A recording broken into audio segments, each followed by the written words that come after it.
হাই বন্ধুসকল, আশা কৰোঁ আপোনালোকে ভালে আছে। আজি আছিলে মোৰ লেগ ডে। প্ৰথম মই লেগ প্ৰেছ কৰিলোঁ 4টা ছেট।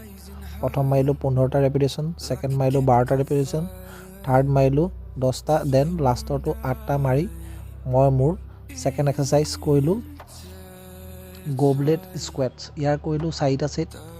প্ৰথম মাৰিলোঁ 15 কেজি লৈ, ছেকেণ্ড মাৰিলোঁ 20 কেজি, থাৰ্ড 25 কেজি আৰু শেষৰটো 30 কেজি মাৰি মই মোৰ থাৰ্ড এক্সাৰচাইজ কৰিলোঁ লেগ এক্সটেনশ্যনৰ 4টা ছেট। ইয়াৰো ছেম তেনেকৈ ৰাখিলোঁ 15টা ৰেপিটেশ্যন, 12টা ৰেপিটেশ্যন, 10টা আৰু 8টা মাৰি মই মোৰ ফ'ৰ্থ এক্সাৰচাইজলৈ শ্বিফ্ট কৰিলোঁ। 4 নম্বৰ এক্সাৰচাইজ কৰিলোঁ ছিটেড লেগ কাৰ্ড।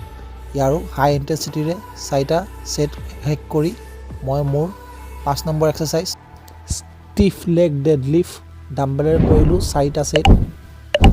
আৰু শেষত মই মোৰ ৱৰ্কআউট কৰাৰ পাছত আইনাত নিজৰ লেগছটো অকণমান ফ্লেক্স কৰি চালোঁ যে মোৰ ভালেই ডেভেলপ হৈছে।